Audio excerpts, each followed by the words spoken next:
بسم اللہ الرحمن الرحیم۔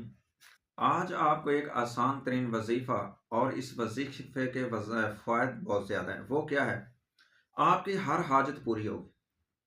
کوئی بھی آپ کا مسئلہ ہے، روحانی مسئلہ ہے، میڈیکل بیمار ہیں آپ، کوئی بیماری ہے اور جادو ہے، جنات ہیں، یا رزق کی تنگی ہے، رشتوں کا مسئلہ ہے، اولاد کا مسئلہ ہے، رب اکبر کی قسم ہے، میں آج کے دن تک کسی ویڈیو میں قسم نہیں اٹھائی، یہ وظیفہ کر لیں اور پھر دیکھنا کہ کام نہ ہو پھر کہنا۔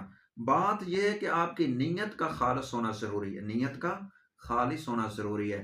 وظیفہ سنیں، آسان بھی ہے، خود بھی کریں اور آگے بھی بتلائیں، انشاءاللہ فائدہ ہوگا اور دعائیں ملیں گی۔ فجر کی نماز کے بعد آپ نے اول آخر درود پڑھنا ہے، وہیں پہ بیٹھ کر کے اطمینان سے بیٹھیں اور اپنا جو آپ کی حاجت ہے، ضرورت ہے، اس کی نیت کریں اور وہیں پہ بیٹھ کر کے سورہ اخلاص، قل هو اللہ احد، قرآن کی سورہ ہے آخری پارے میں، اس کو آپ نے 100 بار پڑھنا ہے۔